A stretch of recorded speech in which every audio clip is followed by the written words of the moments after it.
وسلم تسليما كثيرا إلى يوم الدين. نسأل الله أن يعلمنا ما ينفعنا وأن ينفعنا بما علمنا وأن يزيدنا علما وأن يرزقنا فهما برحمتك يا أرحم الراحمين. Segala puji bagi Allah Subhanahu wa Ta'ala yang memberikan kita karunia, utamanya nikmat iman, nikmat Islam, nikmat sehat, nikmat keamanan, sehingga kita dapat berkumpul di majlis yang insya Allah diberkahi oleh Allah Subhanahu wa Ta'ala. Dan tujuan kita dalam bermajlis kali ini tentu sangat penting karena kita akan belajar hal-hal yang terkait dengan pembatal-pembatal keislaman. Salawat dan salam kita curahkan kepada baginda besar Nabi kita, suri tauladan kita, Nabi Muhammad sallallahu alaihi wasallam, juga kepada keluarganya, kepada istri-istrinya, kepada putra-putrinya, kepada para sahabatnya, dan kepada orang-orang yang setia mengikuti jejaknya hingga akhir nanti. Alhamdulillah, kita dapat melanjutkan kembali kajian kita dengan membaca Syarah Nawaqidil Islam, yaitu pembahasan penjabaran terkait buku Nawaqidil Islam, yaitu buku yang berjudul Pembatal-Pembatal Keislaman, yang mana penjabaran ini kita ambil dari karya Syekh Shalih bin Fauzan Al-Fauzan. Dan pada kesempatan kali ini kita sudah sampai pembatal yang ketiga. Dan di sore yang insya Allah diberkahi oleh Allah ini, kita akan melanjutkan subbab dari pembahasan yang telah kita lalui sebelumnya, yaitu adalah hukum-hukum yang terkait dengan orang-orang kafir. Ya, hukum-hukum yang terkait dengan orang-orang kafir, yang mana kita telah mempelajari 3 di antara poin-poin yang lain. Yang pertama, sebagai murojaah, poin yang utama adalah bahwa wajib bagi seorang muslim untuk membenci, memusuhi orang-orang kafir dan tidak menjadikan mereka sebagai loyalis atau penolong, meskipun mereka adalah orang yang paling dekat dengan seorang muslim. Kemudian yang kedua,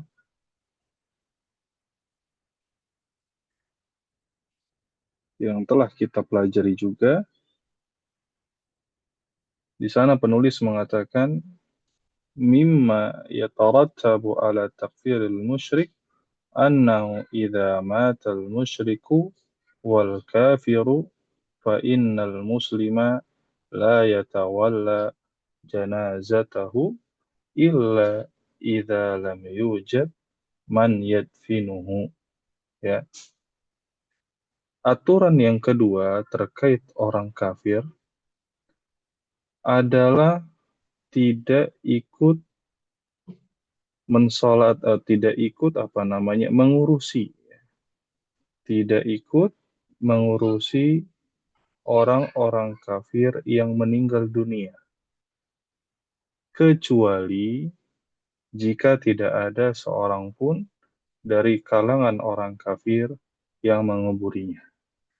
Ya, jadi kita tidak perlu ikut campur dalam ritual penguburan orang-orang kafir. Kemudian kita juga telah masuk ke poin yang ketiga, yang dimana penulis rahimahullah mengatakan al-muslimu la yarithul kafira wal kafiru la yarithu al-muslima. Seorang muslim tidak mewarisi orang kafir dan orang kafir tidak mewarisi orang muslim. Kenapa? Li'anna Allah qata'a as-silata bainahuma. Karena Allah Subhanahu wa taala telah memutus hubungan kewarisan di antara keduanya.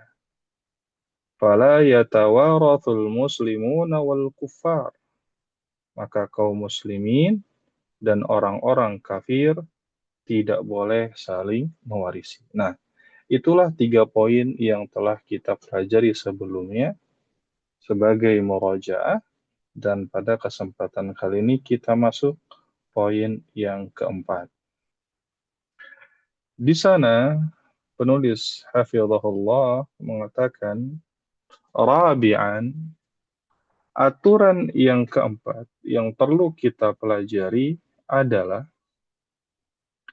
la yajuzu ayyuzawwajal kafiru min muslimatin khasyatan ala diniha minhu li'alla takuna tahta sultanihi. Aturan yang keempat yang perlu kita ketahui terkait hubungan antara kaum muslimin dan orang-orang kafir adalah tidak boleh menikahkan seorang laki-laki kafir dengan wanita muslimah. Apa alasannya? Karena dikhawatirkan agamanya akan terancam dan agar ia tidak berada di bawah kekuasaan laki-laki kafir. Allah Subhanahu wa taala bersabda, "Wala tunkihul musyrikina hatta yu'minu. Wala 'abdun mu'minun khairun min musyrikin walau a'jabakum." Itu kata Allah. Yang mana artinya, dan janganlah kalian menikahkan wanita-wanita muslimah dengan laki-laki musyrik sebelum mereka beriman. Kemudian menariknya, Allah Subhanahu wa taala setelah menjelaskan hukum perkawinan antara laki-laki kafir dan laki-laki muslim dan wanita muslimah, Allah Subhanahu wa taala mengatakan wala 'abdum mu'minun khairum min musyrikin walau a'jabakum. Sungguh seorang budak yang beriman lebih baik daripada seorang musyrik walaupun ia menarik hati kalian. Ini menunjukkan bahwa di dalam Islam yang paling penting adalah keimanan seseorang terhadap Allah.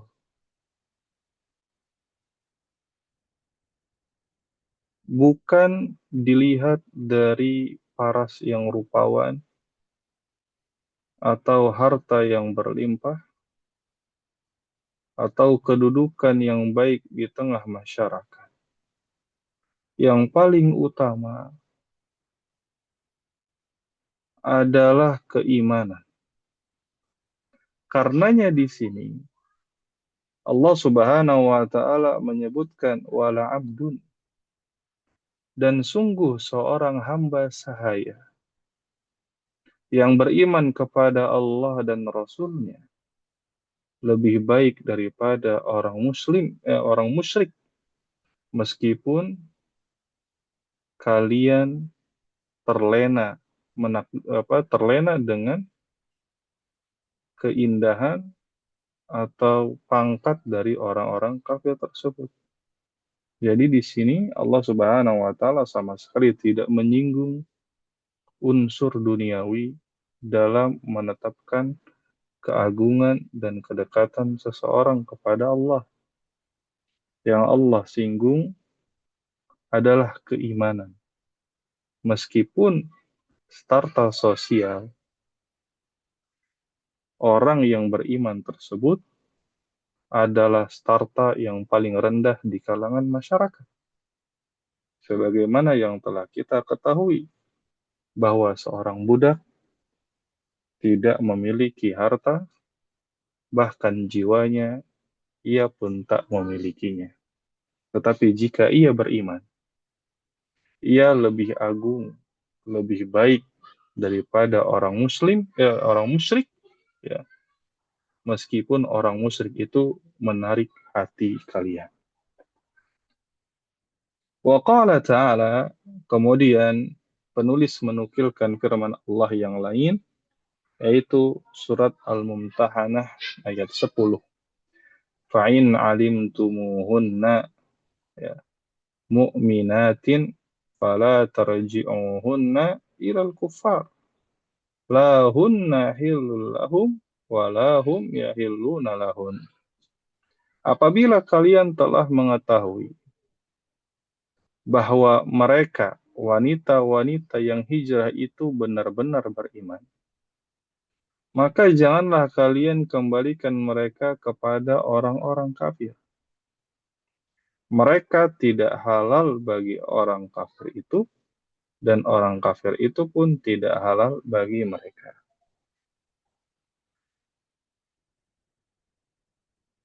Pada ayat ini, Allah Subhanahu wa Ta'ala menerangkan bahwa meskipun sebelumnya seseorang telah menikah,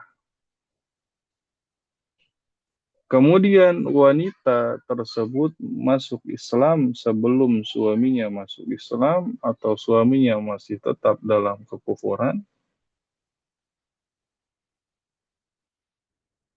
maka tidak boleh dipersatukan kembali. Kenapa? Karena di antara keduanya sudah tidak boleh bersatu disebabkan agama yang berbeda. Karena dari itu, pensyarah mengatakan, فَلَا يَجُوزُ أَنْ تَتَزَوَّجَ الْمُسْلِمَةُ مِنْ كَافِرٍ مُطْلَقًا. Karena itu, tidak boleh sama sekali seorang wanita muslimah menikah dengan laki-laki kafir. Nah, di sana ada kata mutlaqah. Artinya tidak ada pengecualian. Tidak boleh sama sekali. Ya. Seorang wanita muslimah menikah dengan laki-laki kafir. La Yahudi, wala Nasrani, wala Thani. Baik itu laki-laki tersebut beragama Yahudi,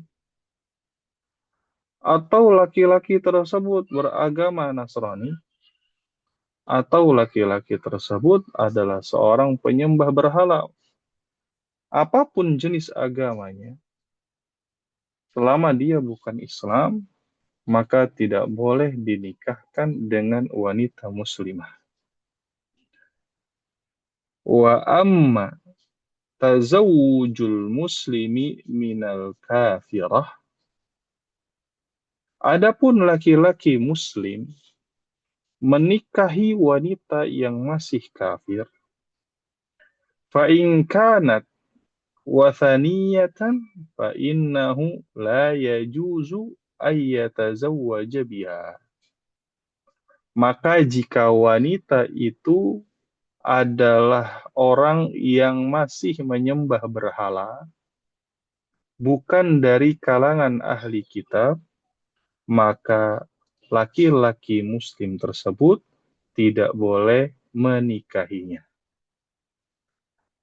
Allah Subhanahu wa Ta'ala mengatakan, wala tankihul musyrikati hatta yu'minna wala amatun mu'minatun khairum min musyrikatin walau a'jabatkum.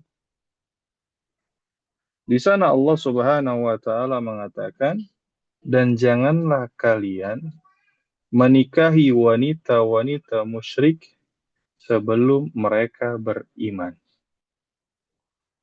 Sekali lagi, lihatlah firman Allah Subhanahu wa taala setelah Allah menetapkan hukumnya. Wala amatum mu'minatun khairum min musyrikatin walau a'jabatkum. Sungguh, seorang budak wanita yang beriman lebih baik daripada wanita musyrik walaupun ia menarik hati kalian. Sama, laki-laki dan wanita yang paling tinggi dan paling dekat di sisi Allah tidak diukur dari parasnya, tidak diukur dari hartanya, tapi dari keimanan. Coba bayangkan di sini, wala amatum mu'minatun khairum min musyrikah. Seorang budak wanita yang mungkin tidak terpelajar, yang tidak memiliki hartanya, tidak memiliki dirinya, strata sosialnya rendah, orang-orang yang tidak memiliki kekuatan, baik secara ekonomi, pendidikan, dan seterusnya, ternyata di sisi Allah justru dia lebih baik. Dari siapa? Dari seorang musyrikah, wanita musyrik yang membuatmu takjub. Ada wanita musyrikah yang membuat takjub. Pendidikannya baik, keluarganya terpandang, hartanya banyak. Akan tetapi, di mata Allah, wanita tersebut tidaklah lebih baik daripada wanita muslimah yang strata sosialnya paling rendah di masyarakat, yaitu sebagai seorang budak. Wa amma idza kanat yahudiyatan aw nasraniyatan fayajuzu lil muslimi ayyatazawwajaha. Nah, tadi kan ingat ya, yang tadi itu musyrikat. Ya, ini sekarang adalah Yahudi dan Nasrani. Wa amma idza kanat yahudiyatan. Namun jika wanita itu adalah wanita yang beragama Yahudi, au nasraniyatan atau dia beragama Nasrani. Maksudnya adalah ahlul kitab. Fayajuzu lil muslimi, maka boleh bagi seorang muslim ayyatazawwajaha, untuk menikahi mereka, bisyarati, dengan syarat antakuna afifatan. Apa syaratnya? Syaratnya wanita tersebut adalah wanita yang baik-baik, yang menjaga kehormatannya. Wadzalika liqaulihi, ya, hal ini berdasarkan firman Allah Subhanahu wa taala, yaitu dalam surat Al-Maidah ayat 5. Wa ta'amul ladzina utul kitaba hillul lakum wa ta'amukum hillul lahum wal muhsanatu minal mu'minat wal muhsanatu minal ladzina utul kitaba min qablikum. Allah Subhanahu wa taala mengatakan, makanan sembelihan orang-orang yang diberi kitab itu halal bagi kalian, dan makanan kalian halal bagi mereka. Dan dihalalkan menikah wanita-wanita yang menjaga kehormatan dari kalangan wanita-wanita mukmin. dan wanita-wanita yang menjaga kehormatan dari kalangan orang-orang yang diberi kitab sebelum kalian. Nah, jadi ahlul kitab selain dihalalkan sembelihan mereka, dihalalkan juga wanita-wanita mereka dengan catatan bahwa mereka adalah wanita yang menjaga kehormatannya.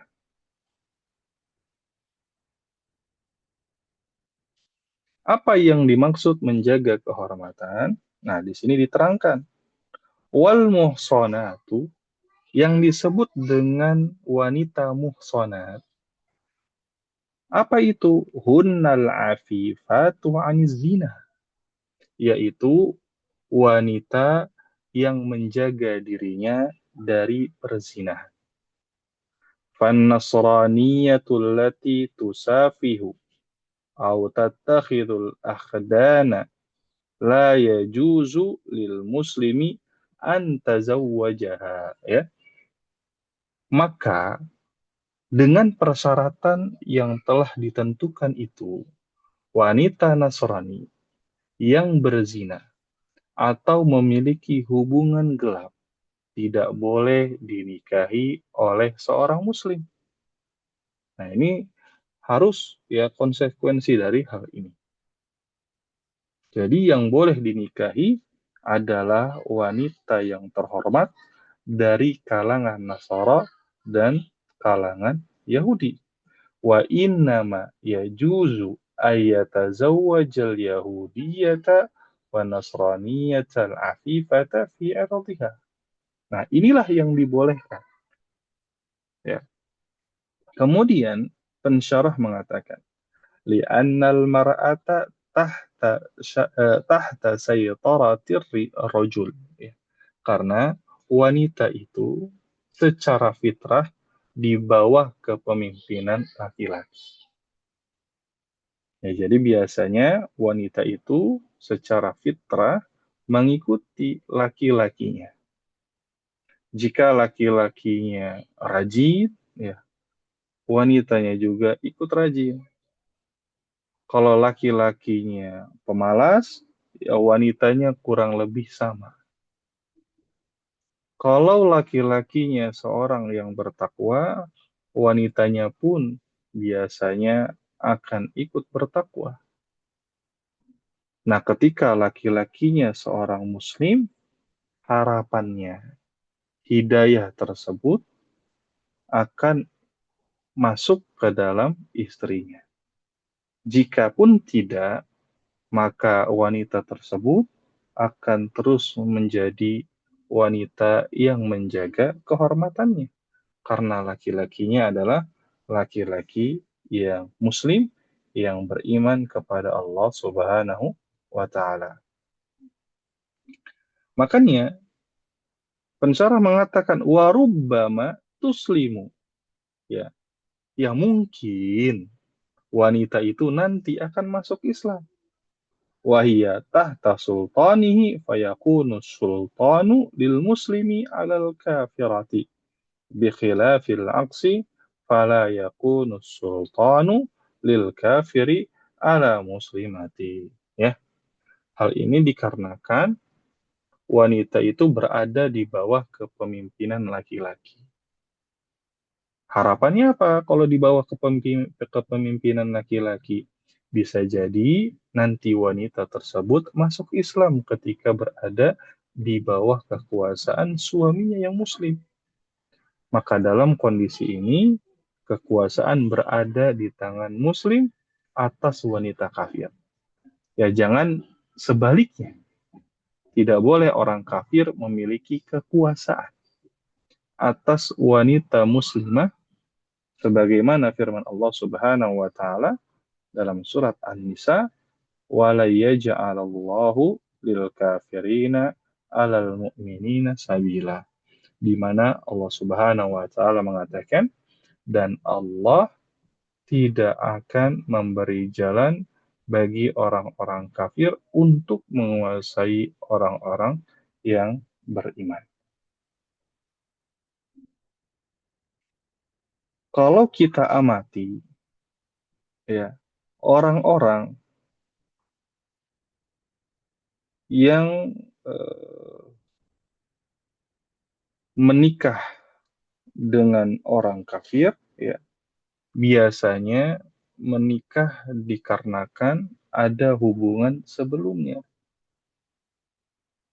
Jadi ada hubungan sebelum pernikahan tersebut yang menyebabkan mereka harus menikah. Itu biasanya yang terjadi. Maka jarang sekali ada perjodohan di antara kedua orang yang berbeda agama. Nah, maka dari itu sebenarnya seorang muslim akan mencari muslimah lainnya. Begitu juga seorang muslimah akan mencari muslim lainnya. Kenapa? Karena bagi mereka yang beriman, biasanya tidak mencari jalan-jalan yang diharamkan oleh Allah Subhanahu wa Ta'ala. Sebab pernikahan beda agama kebanyakan dilatar belakangi dengan hubungan yang diharamkan sebelumnya. Sehingga hal yang diawali dengan keharaman akan membawa keharaman berikutnya. Akhirnya di antara mereka ada yang menggadaikan agamanya, menggadaikan tauhidnya, dan menyingkirkan agamanya demi melaksanakan hawa nafsu yang mereka sebut dengan cinta. Kemudian pensyarah mengatakan, فهذا هو التفصيل في تزوج بين المسلمين والكفار. Yang demikian itu, yang telah kita baca sebelumnya itu, adalah rincian hukum pernikahan antara kaum muslimin dan orang-orang kafir. فَإِنْ كَانَتِ الْمَرْأَةُ وَثَنِيَّةً أَوْ مُلْحِدَةً أَوْ مُرْتَدَّةً فَلَا يَجُوزُ لِلْمُسْلِمِ أَنْ يَتَزَوَّجَهَا مُطْلَقًا. Jika wanita itu adalah penyembah berhala, atau dia adalah seorang ateis, atau dia adalah seorang wanita yang murtad, maka tidak boleh bagi seorang muslim untuk menikahinya sama sekali. Jadi ada tiga tadi ya, yaitu wathaniyah, penyembah berhala, seperti orang-orang Buddha, Hindu, Majusi, dan sejenisnya, atau mulhidatan. Nah, ini populer ya di kalangan anak-anak muda saat ini, yaitu mereka tidak mempercayai Tuhan, atau mereka hanya mempercayai ada zat yang agung yang entah itu apa yang mereka yakini, tapi itu bukan Allah ya, atau sejenisnya. Dan yang ketiga adalah orang yang murtad. Dan di sini penulis mengatakan mutlakon, ya, secara mutlak, artinya tidak ada alasan. Wa amma in kanat kitabiyatan jaza. Adapun jika wanita-wanita itu adalah wanita-wanita ahlul kitab, pernikahannya diperbolehkan. Apakah berhenti sampai situ? Tentu kita tidak. Ya, kita sudah tahu. Bisyarati, ya, dengan syarat antakuna muhsanatan, yakni afifatan aniz zina, li'annaha tadkhulu tahta sultati rajulil muslimi fatutahu lahal fursatu li'an tuslimah. Dan syaratnya tentu dia harus wanita yang muhsanah. Yang dimaksud dengan muhsanah adalah mereka wanita yang menjaga dirinya dari perilaku zina. Kenapa demikian?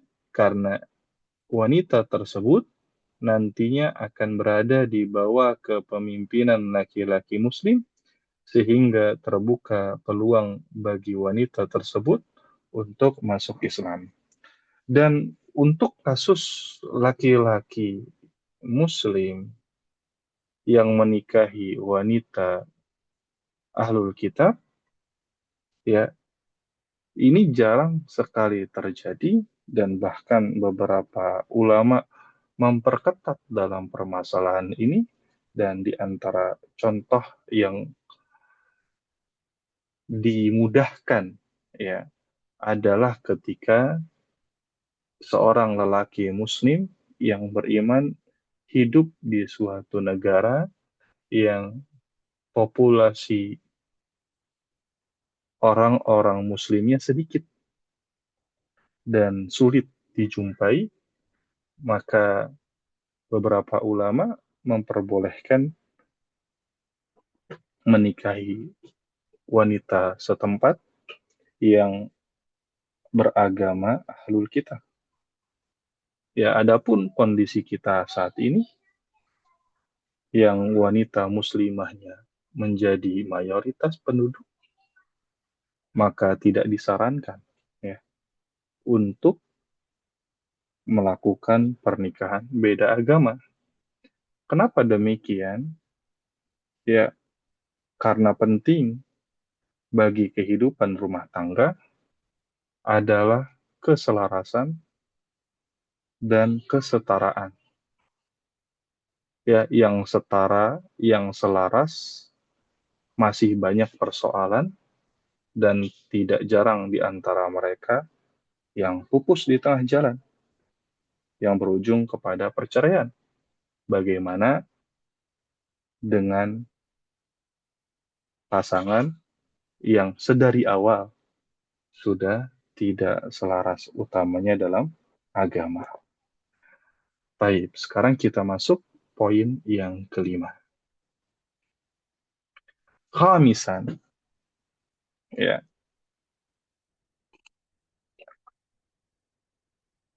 Poin yang kelima terkait hukum muamalah antara orang yang muslim dan orang kafir. ومن الأحكام المترتبة على تكفير الكفار والبراءة منهم وجوب الحجرة على المسلم من بلادهم. Di antara hukum yang timbul dari penetapan kekafiran orang-orang kafir dan sikap berlepas diri dari mereka adalah kewajiban hijrah bagi seorang muslim dari negara mereka. فيجب على المسلم الذي لا يقدر على إظهار دينه أن يهاجر إلى بلاد المسلمين كما هاجر النبي صلى الله عليه وسلم والصحابة فرارا بدينهم. Maka seorang muslim yang tidak mampu menampakkan agamanya, tidak bisa sholat, tidak bisa puasa, tidak bisa menunaikan kewajiban-kewajiban seorang muslim, tidak bisa azan, ya tidak bisa berkurban dan seterusnya, maka wajib bagi mereka untuk berhijrah ke negeri kaum muslimin. Dan ini berat, ya, ini berat. Ketika saya kuliah ya menempuh jenjang S1, saya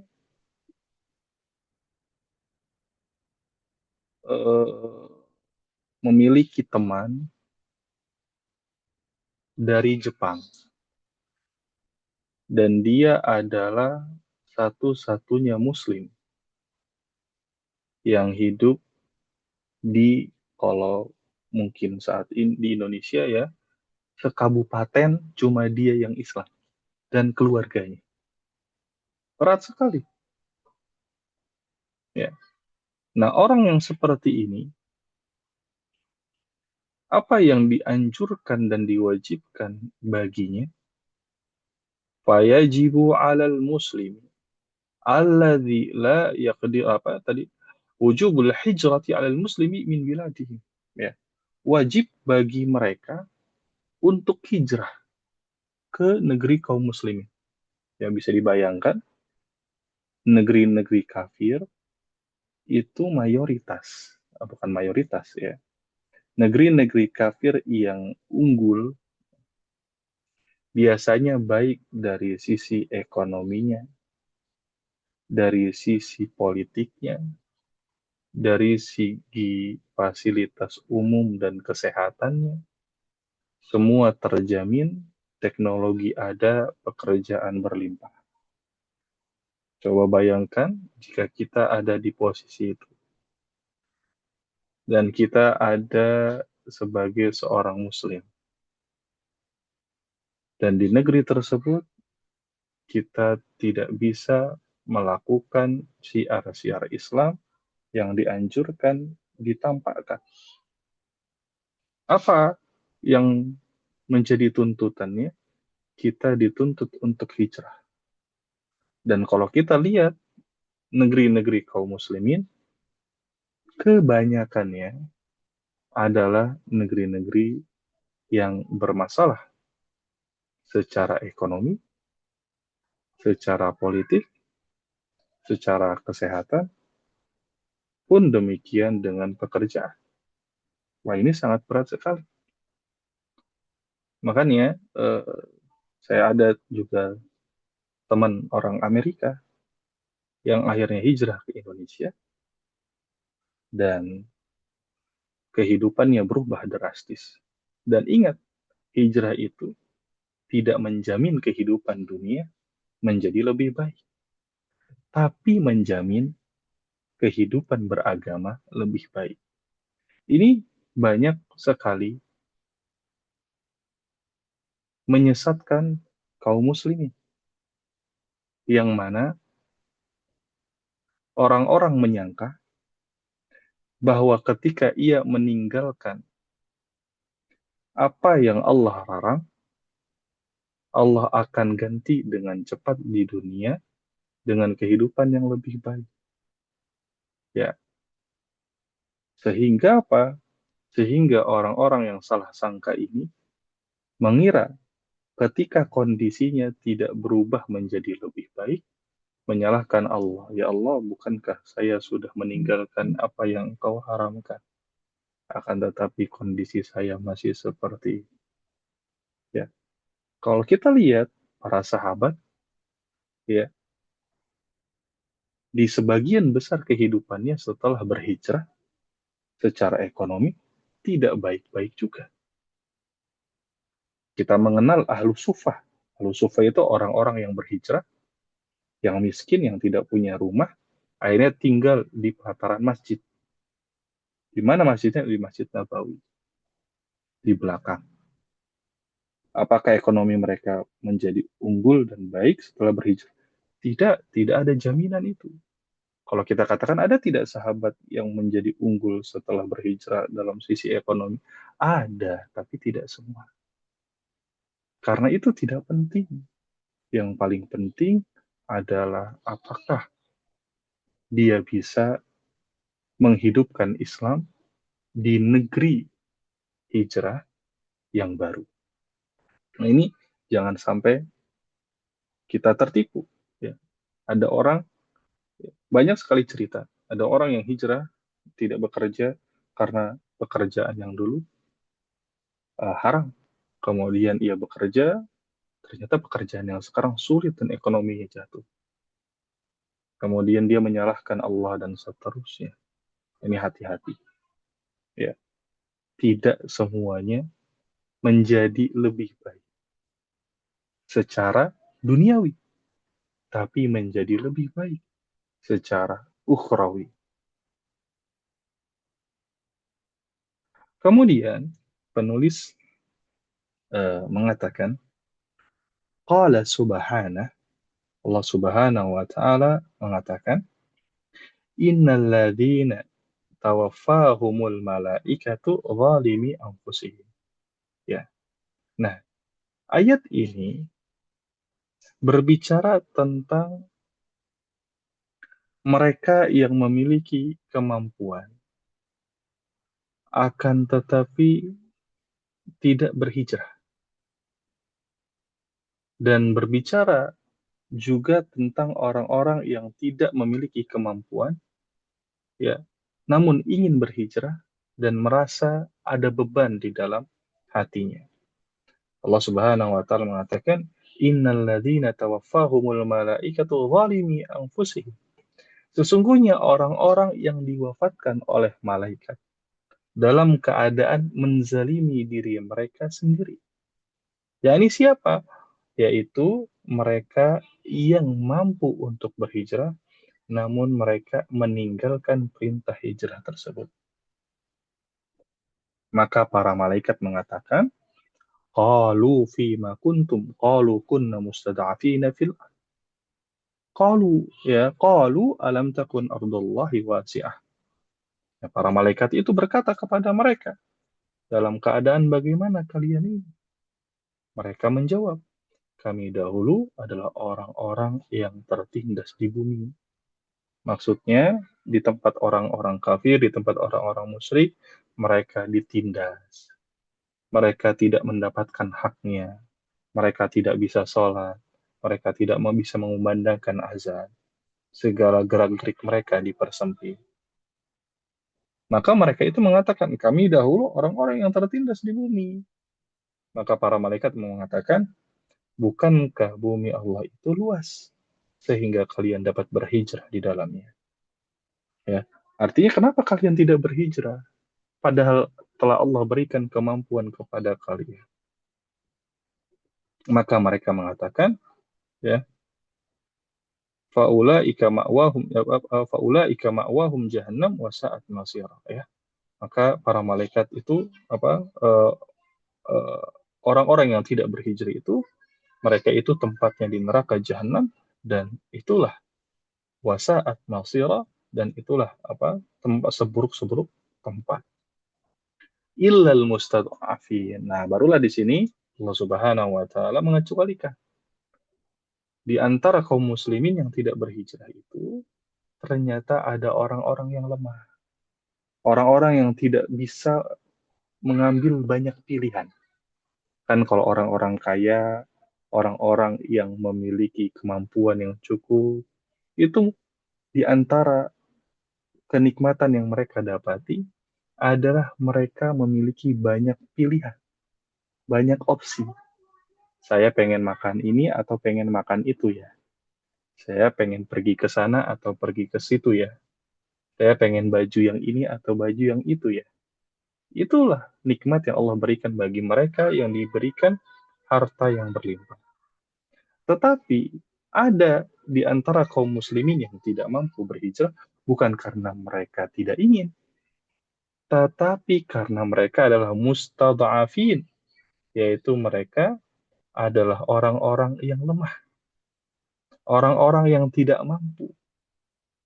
Kenapa mereka tidak mampu? Yang mereka tidak punya harta sehingga mereka tidak memiliki banyak pilihan. Orang miskin kan yang makannya makan yang ada, sekolahnya sekolah yang ada, rumahnya rumah yang ada, pilihannya sedikit. Ya, makanya di sana Allah Subhanahu wa taala mengatakan illal mustada'afina minar rijali wan nisa wal wildani la yastati'una hilata wa la yahtaduna sabila. Oh, yaitu adalah kecuali orang-orang yang tertindas, orang-orang yang lemah dari kalangan laki-laki, perempuan maupun anak-anak yang tidak mampu berdaya dan tidak mengetahui jalan untuk berhijrah. Ini menarik di sini ketika Allah Subhanahu wa taala mengatakan wala yahtaduna sabila. Tidak mengetahui jalan untuk berhijrah. Karena pengetahuan itu biasanya berdampingan dengan kemakmuran. Semakin orang makmur, semakin strata sosialnya tinggi, maka biasanya pengetahuannya lebih tinggi. Artinya, banyak jalan yang bisa ia tempuh. Kalau orang miskin, orang yang tertindas, untuk membayangkan naik pesawat saja, itu bingung, itu takut, itu khawatir.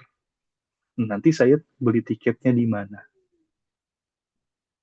Nanti kalau pergi ke sananya naik apa? Kalau barang bawaannya lebih banyak daripada seharusnya itu bagaimana? Nah, orang-orang seperti itu biasanya tidak memiliki informasi berlebih. Sehingga biasanya orang-orang yang tertindas itu cakupan pekerjaannya ya antara rumah dan pekerjaannya itu biasanya jaraknya lebih pendek daripada orang yang makmur. Ya, makanya biasanya orang yang miskin pekerjaannya tidak jauh-jauh dari rumahnya. Nah, adapun orang yang berkemampuan tinggi, yang makmur, biasanya pekerjaannya bisa ratusan kilometer dari rumahnya karena ada kemampuan untuk itu. Makanya di sini Allah begitu detail, wala yahtaduna sabila. Mereka tidak mengetahui jalan untuk berhijrah. Karena untuk keluar dari suatu negeri itu perlu pengetahuan yang tidak sedikit. Nanti di sana saya harus hubungi siapa? Ya, kalau misalnya negaranya negara bebas. Gimana kalau misalnya negara yang super ketat, seperti misalnya Korsel, ya, yang tidak bisa bebas keluar. Nah, itu harus ada pengetahuan yang lebih mendalam untuk berhijrah.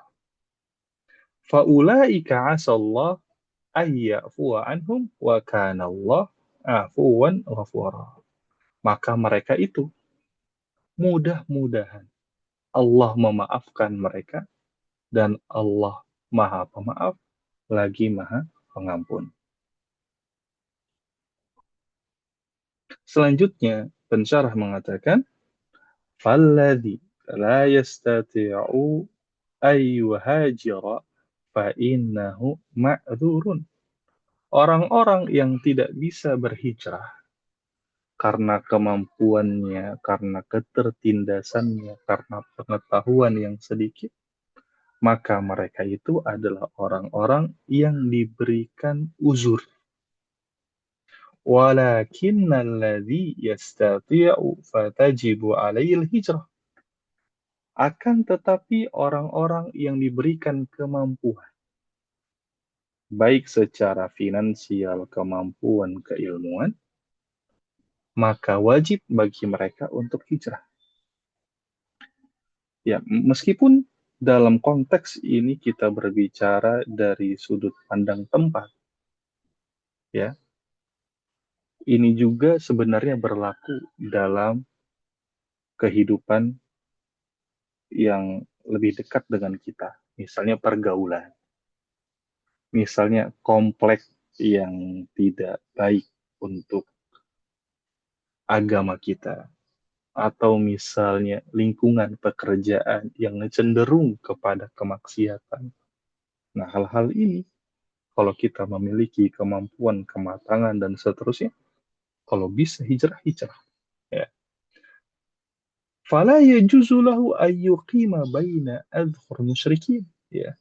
Maka tidak sepatutnya bagi mereka untuk tinggal di tengah-tengah orang-orang musyrik. Rasulullah Shallallahu Alaihi Wasallam mengatakan, "Ana bariun mimman yuqimu baina adhuril musyrikin." Rasulullah Shallallahu Alaihi Wasallam mengatakan, aku berlepas diri. Artinya aku nggak urusin mereka. Siapa mereka itu? Dari orang-orang yang tinggal di tengah-tengah kaum musyrikin.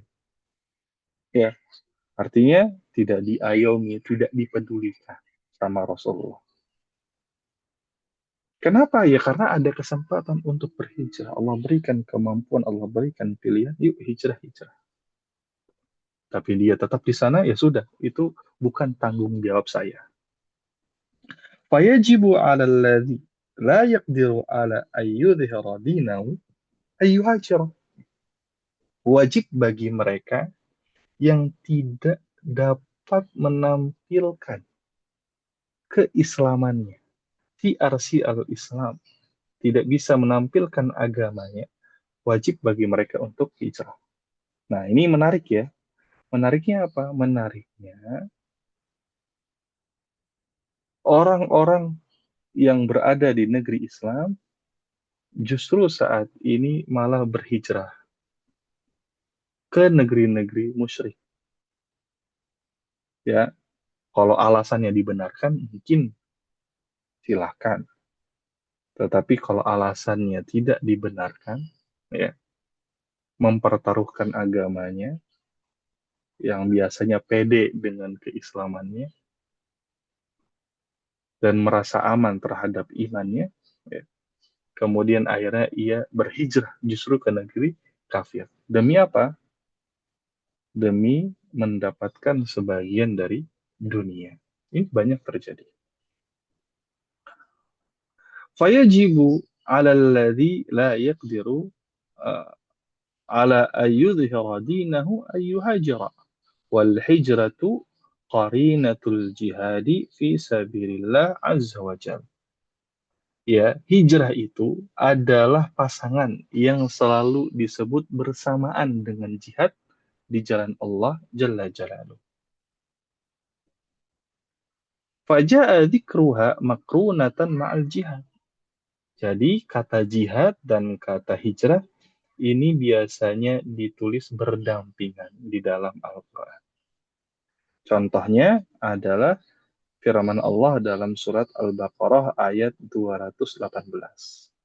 Innalladzina amanu walladzina hajaru wajahadu fi sabilillah. Di sana Allah Subhanahu wa taala mengiringi kata hijrah dengan berjihad di jalan Allah. Fal hijratu amruha 'azimun fil Islam. Hijrah itu perkaranya sangat besar di dalam Islam.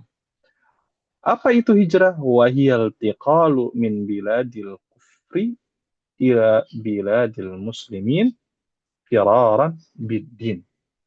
Jadi makna hijrah yang kita maksud dari tadi, ya dari awal pembahasan ini apa itu? Yaitu berpindah dari negeri kufur ke negeri kaum muslimin dengan alasan demi menjaga agama. Ya, demi menjaga agama. Tidak ada alasannya yang lain. Baik, mungkin kita cukupkan sampai di sini ya. Eh, jadi kita sudah membahas kurang lebih 5 poin hukum-hukum yang berkaitan tentang muamalah orang-orang kafir dan orang muslim. Taib, itu saja yang bisa kami sampaikan pada kesempatan kali ini. Ya mungkin ada pertanyaan satu atau dua, dipersilahkan. Baik, Ustaz. Alhamdulillah, demikian tadi materi yang telah kita simak bersama. Semoga menjadi ilmu nafi bagi kita semua, serta menjadi pahala jariah untuk Ustadz yang menyampaikan. Amin, Allahumma amin. Toib, berikutnya kita akan buka sesi tanya-jawab. Jika Antuna punya pertanyaan, maka bisa mengaktifkan fitur raise hand untuk bertanya langsung kepada Ustadz. Namun, jika tidak memungkinkan, silahkan mengirimkan pertanyaannya melalui kolom komentar.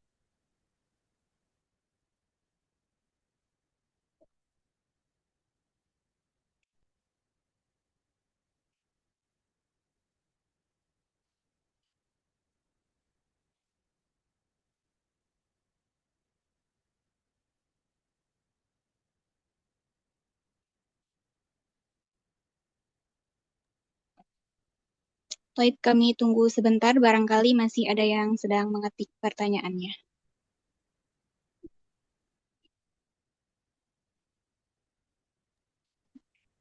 Sembari menunggu, Ana juga ingin menginformasikan kepada ummahat dan akhwat semua, jika ingin membagikan resum, kami akan senang sekali. Maka silahkan menuliskan faedah singkatnya di Instagram masing-masing. Kemudian jangan lupa untuk men-tag akun Instagram kami di @darunisa.id. Semoga yang demikian itu menjadi kebermanfaatan untuk banyak muslimah di luar sana. Dan juga untuk Antuna yang membagikannya.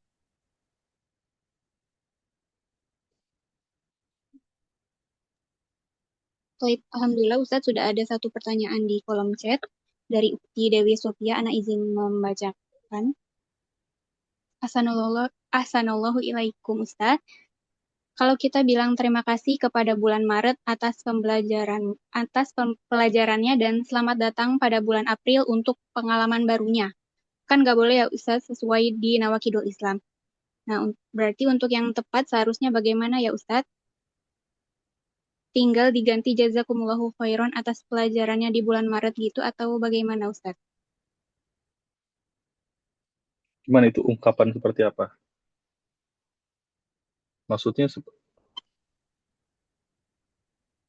Ungkapan seperti terima kasih kepada bulan Maret atas pelajarannya dan selamat datang kepada bulan April untuk pengalaman barunya. Seperti itu Ustadz. yang di Nawakidul Islam yang mana kaitannya? Boleh untuk di Dewi diperinci lagi untuk pertanyaannya.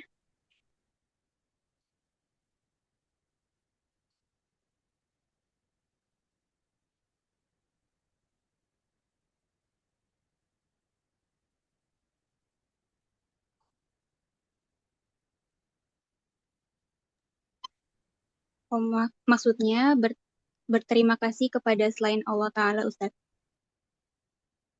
Ya, kalau nah, jazakallah atas pertanyaannya. Ya, nah di sini eh, ungkapan-ungkapan seperti ini, ya ini masih dalam batas wajar. Dalam arti tidak ada hubungannya atau keterkaitannya dengan tauhid. Nah, itu seperti ungkapan apa namanya kiasan saja ya. Dan ini biasa terjadi di apa namanya di tulisan sastra-sastra. Ini tidak mengapa. Hanya saja ya yang tidak diperbolehkan adalah jika ucapan terima kasih itu misalnya berterima kasih kepada bulan April dan seterusnya dengan pengagungan. Nah, dengan pengagungan yang bernilai ibadah itu tidak diperbolehkan. Tetapi tentu hal seperti ini rasanya sangat jauh dari realita ya. Karena biasanya ungkapan-ungkapan seperti itu ungkapan-ungkapan yang tidak ada kaitannya dengan ibadah.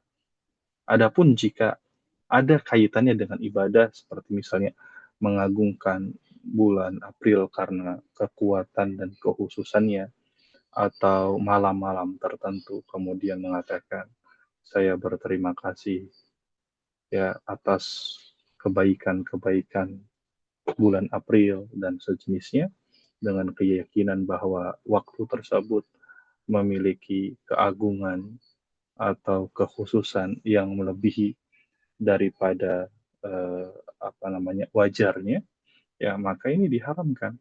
Tapi kalau misalnya terima kasih bulan April, ya sudah banyak pelajaran yang saya bisa ambil dari sini. Atau misalnya terima kasih bulan Ramadan, semoga kita bertemu lagi di lain waktu dan seterusnya. Sebenarnya ungkapan-ungkapan seperti ini ya adalah ungkapan-ungkapan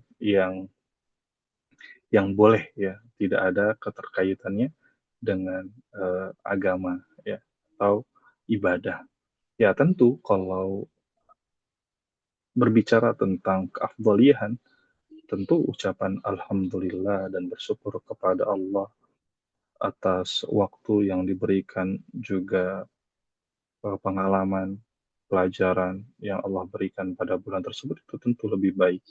Tetapi ya eh, ungkapan berterima kasih bulan tertentu atau terima kasih dalam batas wajar dan hanya bersifat apa misalnya me, kalau bisa dikatakan meroman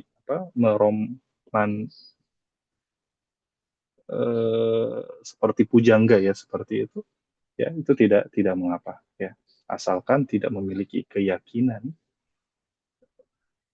peribadatan atau keagungan pada bulan tersebut. Nanti khawatirnya bisa masuk ke dalam kategori kebid'ahan ya atau lebih parah daripada itu ya masuk kepada kesyirikan. Namun yang beredar di masyarakat ya biasanya tidak ya hanya meromantisasi saja ya waktu tersebut. Wallahu a'lam bishawab. Baik Ustadz, syukron jazakumullahu khairan atas jawabannya. Baik Umahat dan Akhwat, untuk berikutnya Ana izin membacakan pertanyaan yang lebih relevan dengan topik terlebih dahulu ya. Mohon keridoannya semuanya. Selanjutnya Ustadz, ada pertanyaan dari Ukti Dian Gustiana. Assalamualaikum. Bagaimana dengan wanita muslim yang menikah dengan lelaki muslim yang secara akhlak atau karakter baik, namun lelaki muslim tersebut tidak sholat? Itu bagaimana ya Ustadz? Baik. Bagaimana baik, Jazakallah, sudah bertanya. Bagaimana mengatakan bahwa lelaki itu baik secara akhlak namun dia tidak sholat? Ini ungkapan yang keliru. Kenapa? Karena akhlak yang paling tinggi adalah akhlak kepada Allah. Dan di antara akhlak hamba kepada Tuhannya adalah mengerjakan kebaikan-kebaikan dan perintah-perintah yang diwajibkan kepadanya. Nah, maka dari itu kita tidak bisa mengatakan akhlak dia baik, sedangkan dia meninggalkan sholat. Justru akhlak dia buruk. Kenapa? Karena dia meninggalkan sholat. Karena bayangkan seseorang berakhlak buruk kepada orang yang telah memberikan kebahagiaan, kenikmatan, keturunan, rezeki. Coba bayangkan ada orang yang diberikan kenikmatan, kehidupan, kesehatan, rezeki, kemudian dia membangkang dari Tuhan yang memberikan segalanya. Apa itu namanya jika tidak buruk? Ya. Adapun akhlak-akhlak kepada sesama itu adalah akibat daripada akhlak kepada Allah. Ya, bagaimana wanita yang menikah dengan lelaki seperti itu? Tentu dalam hal ini pendekatan menasehati adalah jalan yang paling baik. Dan di antara cara menjemput hidayah yang paling pintas yang pernah dilakukan oleh Rasulullah SAW adalah dengan berdoa, yaitu ketika Abu Hurairah radhiyallahu taala anhu menginginkan ibunya masuk Islam. Jadi Abu Hurairah itu sudah sangat sering untuk membujuk dan merayu ibunya memasuki Islam. Akan tetapi ibunya selalu menolaknya. Tetapi tentu Abu Hurairah tidak putus semangat. Abu Hurairah mencari jalan lain dan ternyata jalannya cukup manjur, yaitu meminta doa kepada Rasulullah. Wahai Rasulullah, doakan ibuku masuk Islam. Rasulullah SAW mendoakan, dan Abu Hurairah pulang mendapati ibunya masuk Islam. Nah, cara-cara menggapai hidayah seperti ini silahkan diterapkan dalam kehidupan rumah tangga. Ya, terlebih lagi jika kita benar-benar mencintainya, maka harapannya tentu kebersamaan dengan pasangan kita terus bersama hingga ke akhirat.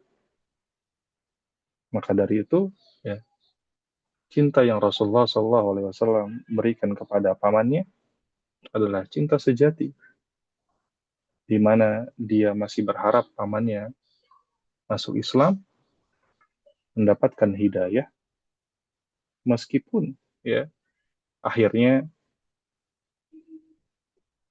hidayah tersebut tidak didapatkan oleh pamannya hingga ia wafat.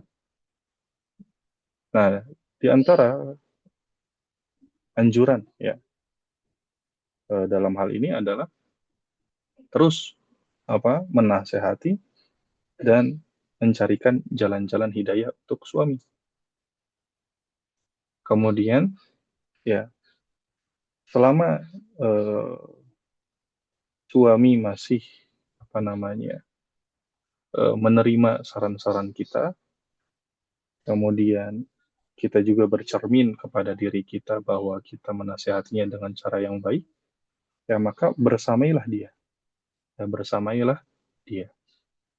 Tapi jika ya dia menolak sholat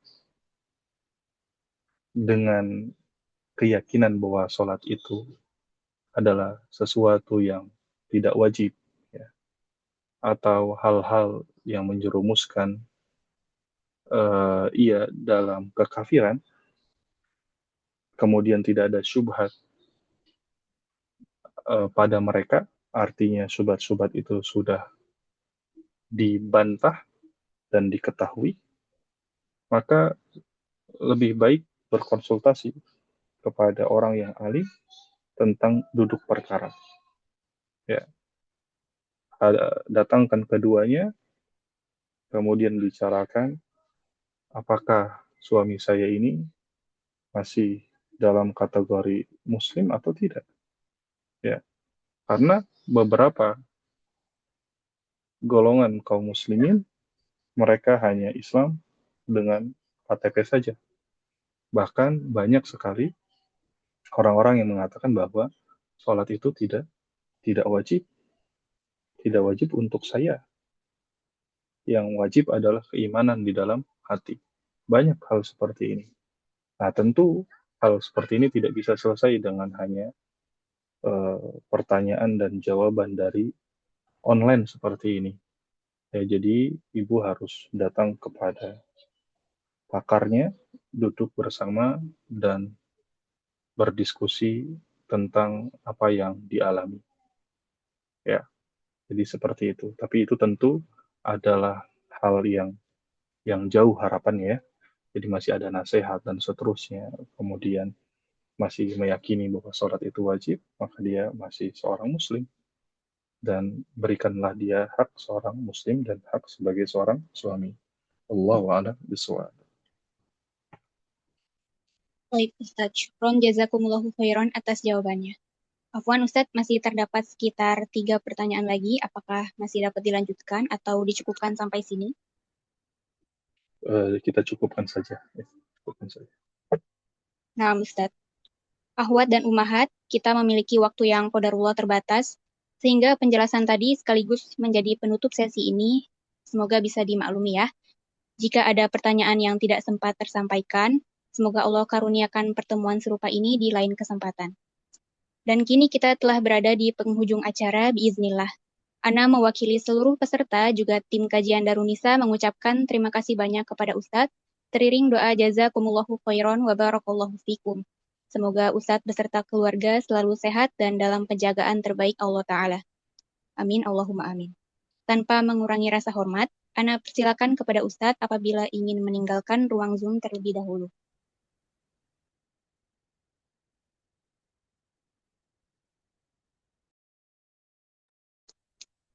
Dan kami juga mengucapkan jazakumullahu khairan wa barakallahu fikum untuk seluruh peserta kajian kali ini.